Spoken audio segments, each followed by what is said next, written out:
Sud Radio, écoutons-nous, 21h, 22h30, Muriel Hermine.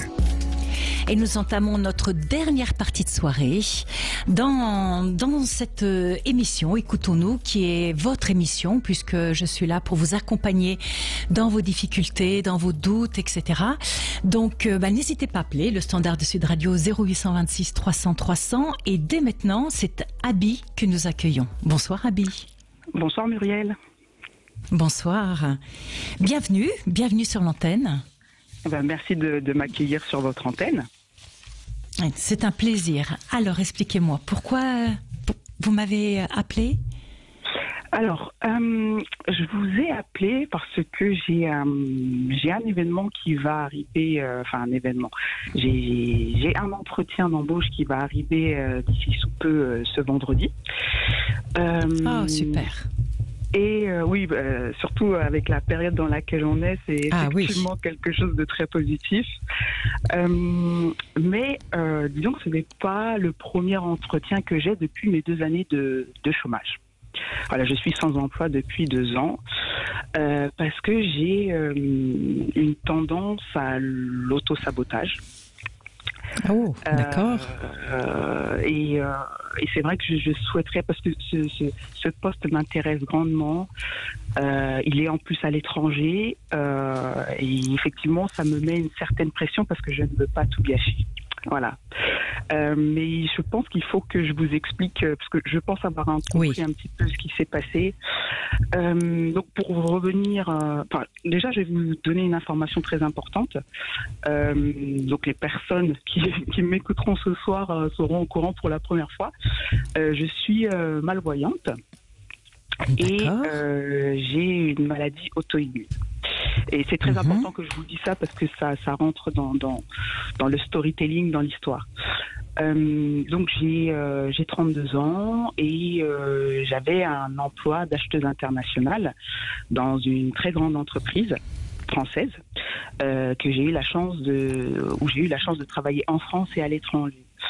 Et lors de ma dernière expérience, donc j'ai été recrutée sans parler à mon chef direct, à mon supérieur, de mon handicap, parce que selon moi, je n'avais pas l'obligation de lui en parler. Et étant donné que l'entreprise est une très grande entreprise qui fait beaucoup de communication sur l'inclusion, je pensais que même si j'avais à le dire tôt ou tard, il n'y aurait pas de problème. Sauf que je n'ai pas pris en compte l'aspect humain.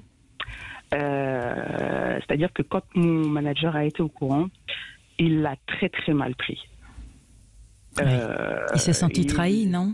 Oui, alors lors d'une conversation un peu houleuse, parce qu'il me faisait certains reproches au téléphone, il m'a dit que je l'avais eu, que je l'avais trompé. Donc ce sont des termes forts, que je l'avais eu, que je l'avais trompé, mais je suis restée sous sa direction, on va dire, pendant 2 ans. Pendant ces 2 années, il a été très difficile de travailler avec lui parce qu'il était toujours sous les reproches. Mais je suis quelqu'un de très, très, très professionnel. Je me disais, c'est pas grave. T'es là pour atteindre des objectifs. Tu fais ton travail très bien. Personne ne se plaint. Donc, il ne pourra pas te poser problème. Sauf que au moment où j'ai senti que ça commençait à être très, très lourd pour moi, j'ai demandé à changer de service. Oui. Et bien sûr, dans les grandes entreprises, c'est beaucoup comme ça. Lorsque j'ai parlé de cela aux ressources humaines et aux recruteurs, eux se sont retournés vers mon manager direct pour savoir quel était mon comportement et si j'étais une personne très professionnelle. Et alors là, ça a été le moment pour lui. Il vous a cassé. Oui, il a dit, effectivement, il a dit que j'étais pas autonome, que je n'étais pas autonome, que je n'étais pas professionnelle et que j'étais une mauvaise représentation pour l'entreprise, surtout en tant qu'acheteuse internationale qui doit un contact très fort avec les parties externes. Donc vous imaginez bien comme ça, c'est revenu vers moi. Quand j'ai eu un retour pareil, ça m'a détruite. Enfin, je comprends. Ça m'a. En fait, je me disais non. En fait, quand la personne m'a dit ça, parce que c'est une personne de confiance en plus qui est revenue en me disant cela, je me suis sentie tomber, en fait, parce que j'arrivais pas à croire qu'elle me dise ça, et surtout, j'arrivais pas à comprendre comment ce chef qui ne me connaît pas qui ne sait même pas réellement le travail que je faisais, ni la qualité de celui-ci, parce qu'il ne s'intéressait pas à moi sauf pour me poser problème. Comment est-ce que cela se faisait que lui puisse me dire ça, alors que parce que si je dois parler de tout mon parcours, il a été très difficile. Et pourtant, j'y suis arrivée et j'ai réussi à obtenir ce que je voulais parce que je me suis donnée à fond. Et pourtant, lui, par ses paroles, il me détruisait. Et il a détruit la confiance que les autres avaient envers moi. Parce que du coup, ce qui s'est passé, c'est que plus personne... Enfin, je me suis sentie seule au monde. Je m'en suis voulu parce que je me suis dit, je n'ai pas dénoncé cette situation-là. Mais lui, quand il a eu l'occasion de pouvoir m'assommer, lui, il a pris cette occasion. Donc, en fait, de me défendre ne valait plus la peine parce que c'est mon manager qui dit ça, donc c'est celui qui a la parole suprême. Et les ressources humaines n'allaient pas être contre lui. Voilà. Donc, vous avez quitté l'entreprise ? Alors, je suis quand même restée. Je suis restée 7 mois, mais 7 mois de douleur. 7 mois où j'avais perdu le sens parce que je savais de toute façon que plus personne ne voudrait me recruter dans l'entreprise. Donc, et moi, je ne pouvais pas, comme j'étais à l'étranger, que j'avais pas préparé, on va dire, de plan B. Et puis surtout, je sentais que j'étais absolument plus en état psychologiquement pour chercher quelque chose. Donc je suis restée quelques mois et je suis revenue par la suite en France. Et là, ça a été... alors j'ai eu des entretiens, mais j'avais cette peur. C'est une peur irrationnelle. C'est cette peur de me dire attention. Si c'est peut-être que tu ne seras pas compétente pour le poste. Et du coup, ça m'a complètement bloquée et j'en suis arrivée à la fin de certains processus de recrutement à dire je ne suis plus intéressée par le poste. Ah oui. Voilà. Oui, d'accord. Et parce que j'avais très peur, surtout qu'on me dise que je n'étais pas capable parce que je ne peux plus conduire parce que je suis malvoyante. J'avais très peur qu'on me rejette ça encore à la figure. Parce que lui, il m'avait dit, si j'avais su que tu ne conduisais pas, je ne t'aurais jamais recruté. Donc j'avais très peur que quelqu'un d'autre me dise cela, j'avais très peur que quelqu'un d'autre me dise que je n'étais pas compétente, que je n'étais plus autonome. Donc je me sabote, voilà. Et je ne veux plus me saboter. Ok, Abby. Alors, ce que je vois de ce que vous me racontez, c'est que finalement, vous avez eu un retour de boomerang, un retour de bâton, d'une situation où, au moment de l'embauche, vous n'avez pas dit que vous aviez un handicap.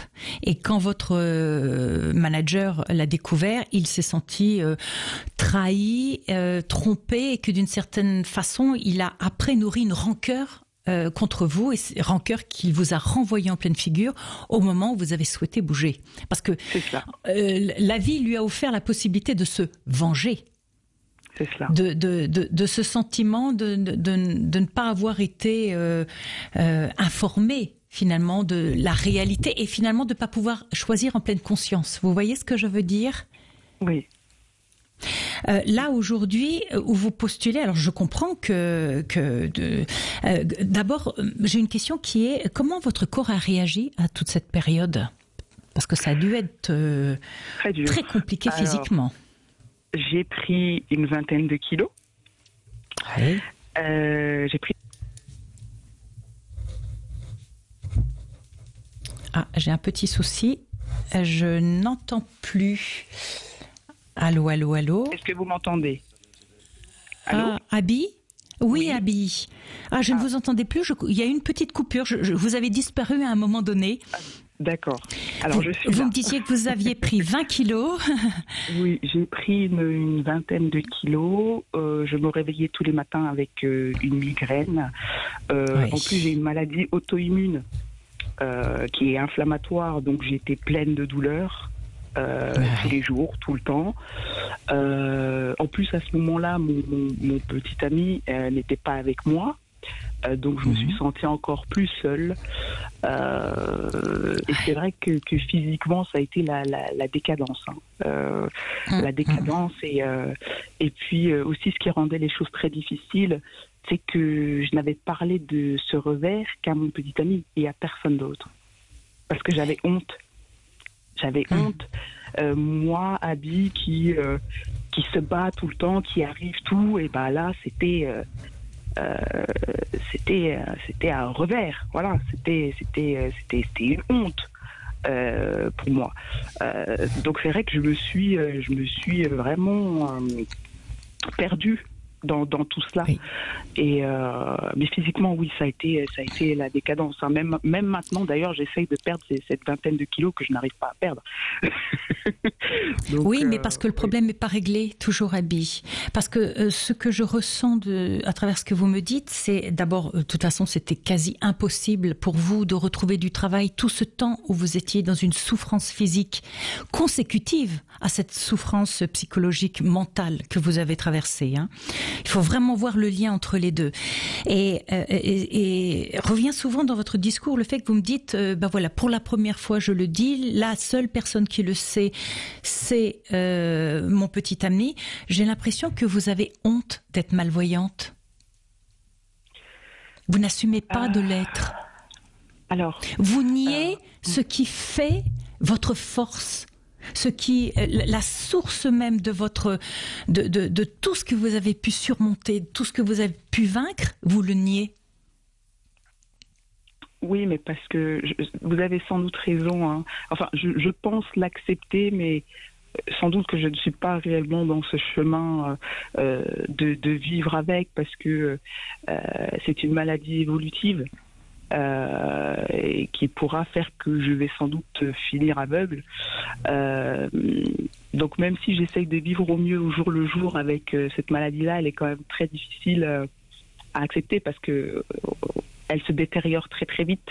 Et surtout, en fait, quand on me voit comme beaucoup de personnes qui ont des handicaps, hein, quand même 80% des handicaps sont invisibles, quand on me voit, on ne pourrait jamais imaginer que j'ai un handicap visuel. Donc, tout de suite, de montrer que j'ai peut-être cela, c'est sans doute montrer une faiblesse aussi. En tout cas, c'est dans ma manière de penser. Je sais que c'est totalement faux, ce que je pense. Mais en tout cas, c'est ma manière de penser. Donc. Mais puisque vous savez que c'est totalement faux, pourquoi vous ne changez pas votre façon de penser, Abby? Parce que c'est dur. C'est difficile. Et qu'est-ce qui est dur? Qu'est-ce qui est dur de changer votre façon de penser? C'est vous qui avez la main mise sur ce qui se passe dans votre tête. Hein. Il n'y a que vous qui pouvez changer vos pensées, Abby. Puisque vous savez que finalement, fuir cette réalité doit vous conduire, en tout cas vous a conduit à une véritable souffrance physique, mentale, émotionnelle, psychologique, etc., etc. Là, vous êtes la vie remet sur votre chemin une deuxième occasion d'accepter qui vous êtes et que ce handicap a fait de vous cette personne forte qui a su surmonter les obstacles. C'est parce que vous le voyez comme une faiblesse que vous niez tout ce que votre handicap vous a apporté. Vous savez, chaque pièce a un revers. C'est parce que vous êtes fragile d'un côté que vous avez développé des forces. Et c'est parce que vous allez faire accepter les forces que vous avez que tout d'un coup votre fragilité vous paraîtra beaucoup plus supportable. Parce que là, en gros, vous avez un entretien vendredi, si j'ai bien compris. Votre angoisse, c'est qu'est-ce que je fais, qu'est-ce que je dis, est-ce que je le dis, est-ce que je le dis pas. En gros, c'est ça. Exactement, oui. Oui. Alors, vous savez, si vous ne le dites pas, le risque que vous prenez, vous l'avez vécu. Dans vos tripes, dans votre chair, dans tout votre être, vous l'avez vécu, Abby. Alors, vous pouvez faire le choix de reproduire la même situation Mais vous savez, tant qu'on n'a pas compris quelque chose, on reproduit les mêmes schémas qui nous conduisent toujours au même résultat. Dans d'autres contextes, avec d'autres personnes, mais tant qu'on n'a pas compris ce qu'on doit comprendre dans la situation, la vie nous remet le nez dedans. Vous êtes à nouveau devant. Vous êtes devant une porte. C'est la façon avec laquelle vous allez pousser cette porte et ce que vous allez dire de vous qui va déterminer justement pour la personne l'envie ou non de vous embaucher. Alors peut-être que le job vous plaît, Abby, mais si vous, encore une fois, si vous partez avec un non-dit, donc quelque part un mensonge, vous ne laissez pas à l'autre en face la possibilité d'aller toucher sa propre humanité et de dire « mais moi j'ai envie de travailler avec vous, Abby, parce que vous êtes comme ça ». Mais pour lui donner envie, il faut que vous acceptiez d'abord, votre handicap, et puis que vous en parliez d'une façon positive. En quoi ce handicap vous a permis de soulever des montagnes ? Alors là, vous vous projetez dans l'avenir. C'est-à-dire, vous avez le passé. Le passé, c'est toute cette souffrance que vous avez traversée, qui n'est pas tout à fait terminée, je le sens bien. Hein. Et puis, il y a la projection du futur. Ah oui, mais dans le futur, ma maladie va évoluer. Je ne sais pas quand, je ne sais pas comment, je ne sais pas jusqu'à quel point, mais j'ai peur qu'elle évolue. Donc, comme j'ai peur de l'avenir, je gâche mon présent. Oui. Ah, ça me touche, hein, tout ça, c'est très vrai, c'est très très vrai ce que vous dites. Alors, vivez votre présent. Eh mais oui, Abby, vivez le présent d'aujourd'hui. Aujourd'hui, vous voyez encore. Vous pouvez être dans la sincérité et l'honnêteté avec la personne avec qui dirigera l'entretien, mais sans vous projeter dans quelque chose de catastrophique qui pourra arriver ou pas quand vous ne le savez pas. Parlez de votre réalité d'aujourd'hui. Oui. Aujourd'hui, pour l'instant, vous voyez, vous êtes tout à fait capable de tenir le métier pour lequel vous postulez, et c'est justement cette fragilité qui a fait de vous la personne très forte que vous êtes. Et il faut que vous soyez en mesure de donner des exemples concrets de cette force que vous avez pu développer. Exemples concrets dans des actions que vous avez posées, des situations que vous avez dépassées, que vous avez résolues, enfin que vous veniez forte. Oui, il faut que je vienne forte et il faut que je prouve que je suis la personne pour le poste. Exactement. Il vous reste 4 jours pour vous préparer mentalement. Abby, 4 jours. C'est beaucoup et pas beaucoup. C'est maintenant que vous devez décider si vous allez aller vers la sincérité et l'honnêteté et que vous allez construire votre argumentaire sur des choses factuelles, réelles, positives, qui vous ont permis d'être cette femme que vous êtes. Et en même temps, ou de dire, non, je fuis une nouvelle fois. Je nie cette partie de moi parce que j'en ai honte, parce qu'elle me dérange, parce que en niant en même temps tout ce qu'elle vous a apporté. Vous comprenez ce que je veux dire ? Oui. J'imagine que vous avez sûrement développé une confiance en vous que vous avez perdue avec la dernière expérience, mais ça vous a forcément construit cette capacité à savoir qu'au fond de vous, vous avez les ressorts pour dépasser les difficultés. Oui, je le sais, je l'ai fait plusieurs fois dans ma vie. Ah oui, mais vous voyez, listez tout ça. Listez-les, des choses concrètes, posez-les sur le papier, réfléchissez-y, analysez tout ça et faites-en, mettez les mots qui vont bien. Et avec les mots, l'énergie va revenir et vous serez prête pour votre rendez-vous. Je ne sais pas ce qui se passera, mais vous savez, je serais étonnée quand même, parce que la vie vous remet à nouveau dans cette situation-là, qui n'est pas une belle récompense qui vous attend au bout. Très bien. Donc pour que j'évite de retomber dans mes travers, il faut que j'assume, en fait. Faut que je sois moi-même. Exactement. Vous ne pouvez pas vous fuir éternellement.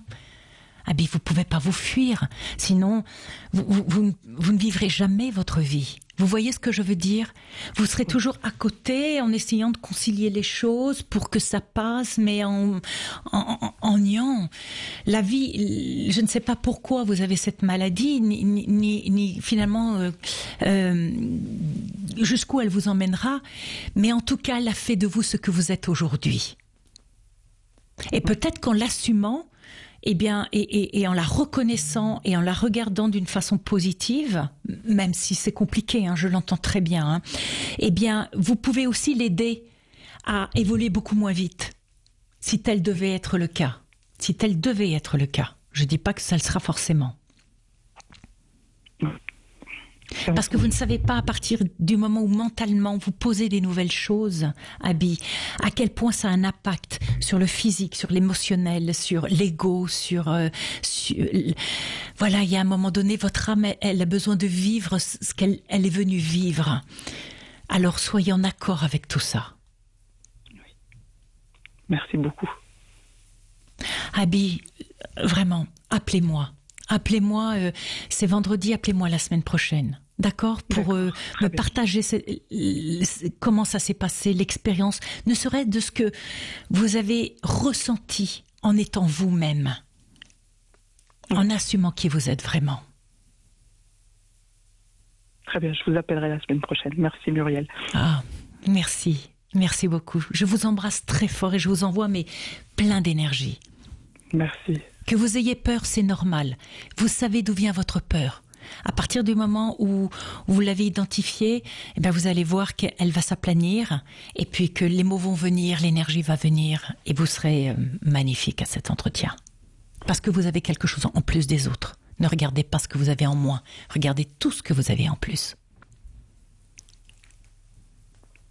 Merci. Belle soirée, Abby. À très vite alors.